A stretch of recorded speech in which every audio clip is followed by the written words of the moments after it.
Hey everybody, Joe, Redneck Collector, coming at you with another video. So this time, no dramatic intro or fancy video editing involved in this one. If you didn't catch my last video though, I'm going to start this one off by saying, I want to show these again. These awesome pre-war pickups, 34 Goudy Frankie Frisch. And my first T206 Chief Bender. I know I showed those in my last video, but just wanted to show them again. Super pumped about that. Down the rabbit hole fully. I don't have any other pre-war to show in this video. Everything's going to be post-war for the for this one, but just again had a lot of fun doing that video, and have had a lot of fun shopping for pre-war vintage. Still have a lot of pre-war vintage in my saved searches on eBay. And most of these pickups that I think maybe all these pickups I'm going to show you are going to be eBay. But before I get to those too, just shout out to my man Brent from Brent Richards and Baseball Cards. Got this in the mail actually earlier this week, I think it was. Also got my 1990 classic No One Knows bow. Thank you very much, Brent. Enjoy your channel very much.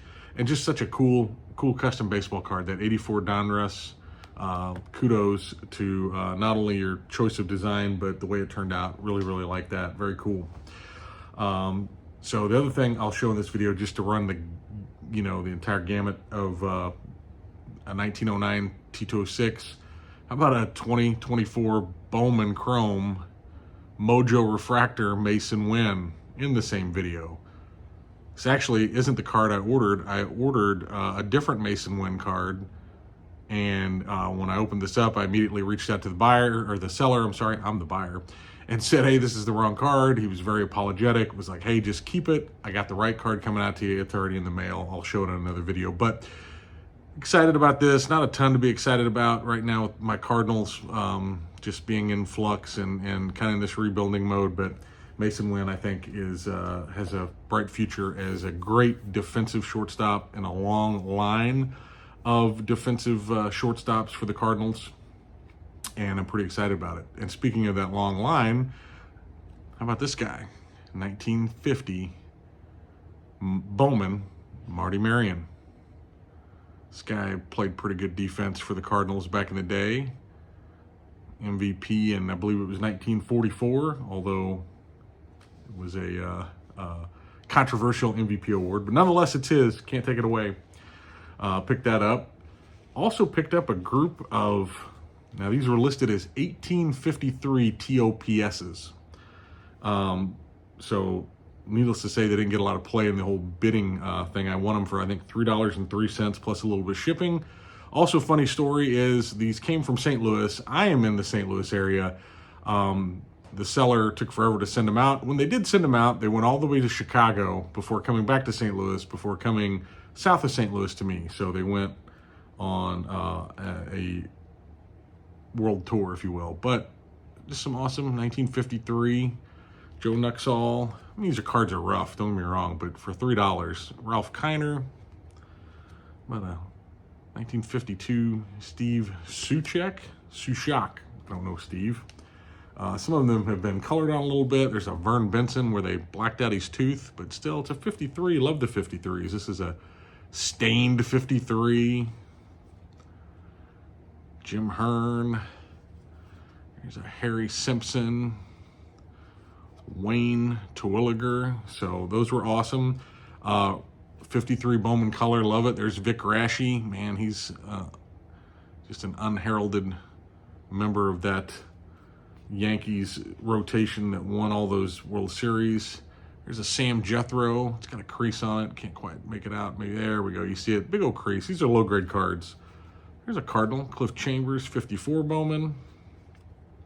And then a Tom Gorman. Anyway, can't beat that for, I mean, with taxes and shipping and everything, I think I might have given $6 or $7 for those cards there.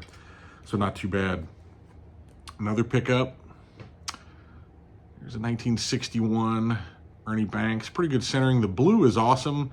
Honestly, when I bought it, that roller mark didn't come up in the pictures that the seller had, but I got this for such a great deal. I think I gave about $14 ship for it. So I thought that was a great deal for the blue and the centering. Probably, maybe I overpaid, I don't know, but I love it. Something about that background. Here's another blue background. Look at that, 1949 red shadings. Just 49 Bowman, absolutely beautiful card. I just love it. Ever since I've seen this card, I've wanted one, missed out on some bidding, finally picked one up. I think I gave about $35 for this card, something like that, but just beautiful. Just love it. 49 Bowman. Color on it is amazing. Another Cardinal great that I hope gets some play maybe in one of these coming years for the Hall of Fame, but I did not have a Curt Flood rookie card. And this 58, that's not too bad centering for a 58. Color's really good, just beautiful, presents really well. I think I gave about $20 shipped for it. Pardon me, I'm getting over a cold. Got the 1956 Larry Doby. I did not have one of these. This is a lower grade, but I picked it up for about $12, so couldn't beat that. Probably be one I'll upgrade maybe in the future if I get the opportunity, but I'm not going to pass up a nice Larry Doby card at a good price. And I really went hard on the Larry Doby this year. I've got some other cool Larry Doby stuff coming that I'll be looking to show when it gets here. The USPS and FedEx have been really slow, really slow, like crazy slow. But UPS is on the ball because they delivered a package today. They delivered my penny sleever order, which I ordered some semi-rigids from Penny Sleever, got my discount on them, and they showed up today. And I can't say enough good stuff about that company. Obviously, I'm not paid to endorse them, but really enjoy their stuff. So check them out, the Penny Sleever. But this also came today from UPS. I left it. I love showing it. Now, these come out of these ridiculous screw downs after I show you all, but I just love it because look at that. And this is not the recessed one, so, you know, hear all the comments about, you know, it might be altered or whatever. I don't know. I'm going to get it out of there. We'll take a look at it, but it's in really good shape.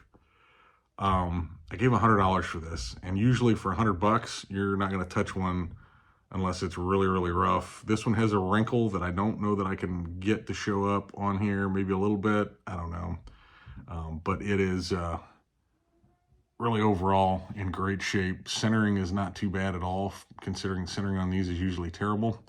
But this has been on my list for a while. Didn't have a 51 Topps Yogi, so happy to bring this home, especially for a $100 bill. Give away a little bit of a trade secret on me getting these deals on eBay is usually when you see a listing in a ridiculously old screw down like this, chances are they probably don't know what they're doing. They don't really know, you know, how to list their cards correctly, and you may get a good deal from them. Now, some of y'all might think I'm taking advantage of somebody. No, they put it out there. They put a price on it. I shoot a best offer. They accept it. I got the card for $100. Can't beat that. Same thing with this next group of cards. I gave $20 for them.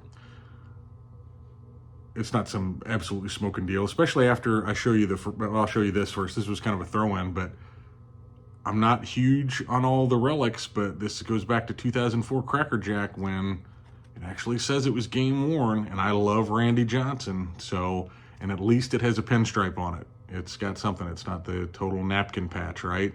So happy to have that. That was part of this $20 lot that I'm about to show you of two cards. And the first one, honestly, it didn't show up in the pictures, but I guess this is just faded out. That is not yellow, or it might have been yellow at one point, but it is now completely whited out. I looked online to see if there was some kind of variation because I thought maybe from my childhood that there was some kind of variation, but I couldn't find anything about a white 58 All-Star, so I'm just assuming that this is just faded.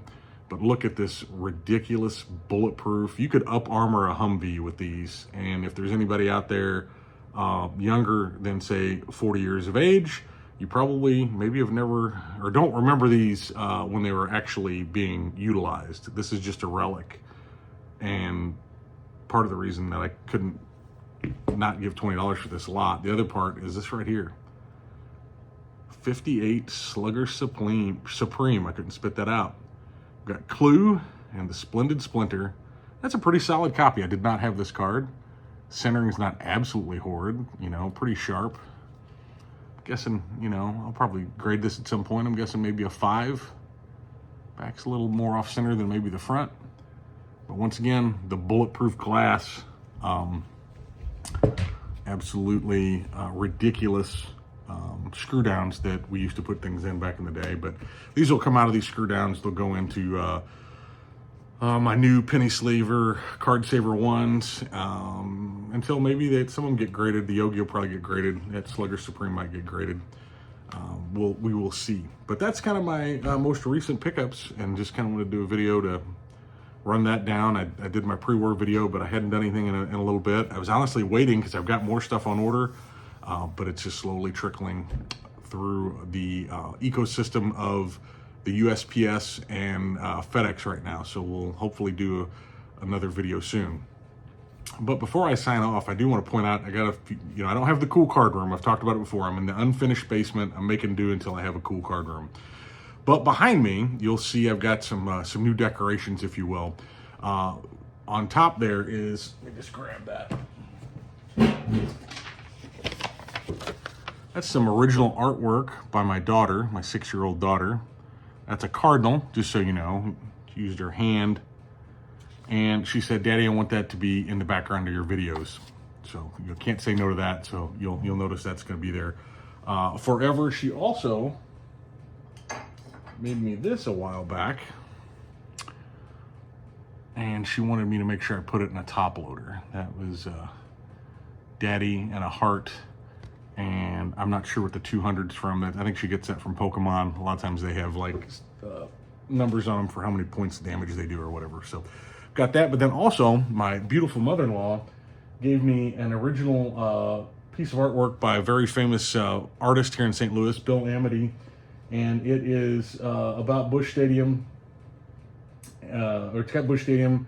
It's got Noah's Ark, the riverfront. It says 1985 National League Manager of the Year, and it's signed by Whitey himself. So that had been something that my mother-in-law had. She's a little bit of a sports fanatic. She's got some cool memorabilia and autographs, and that was something that was in her personal collection until she decided that I should have it so that I could spruce up my background. So one of these days I'm gonna have a cool card room. I'll have this stuff, hung on the wall properly, and you won't have to look at concrete and mini blinds. But until then, that's the best I can do. But thank you all very much for tuning in to another one of my videos. And I have got a lot of catching up to do for videos myself. I've been watching a lot lately, haven't had a whole lot of time to comment on everybody. So please don't think I'm not watching videos. I'm trying to, I just don't get a chance to comment. I do a lot of watching / listening on my commute, putting in a lot of hours at work right now. So definitely enjoying the content, just don't always get to comment on it. So don't think I'm not enjoying it, not tuning in, because I assure you that I am.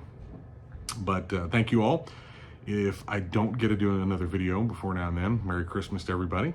Have a great holiday, and hopefully Santa brings you something nice. I asked him for a 48 leaf musial. We'll see if he comes through. I'm not holding my breath, but we'll see. Thank you all. Take it easy. Keep it a little redneck.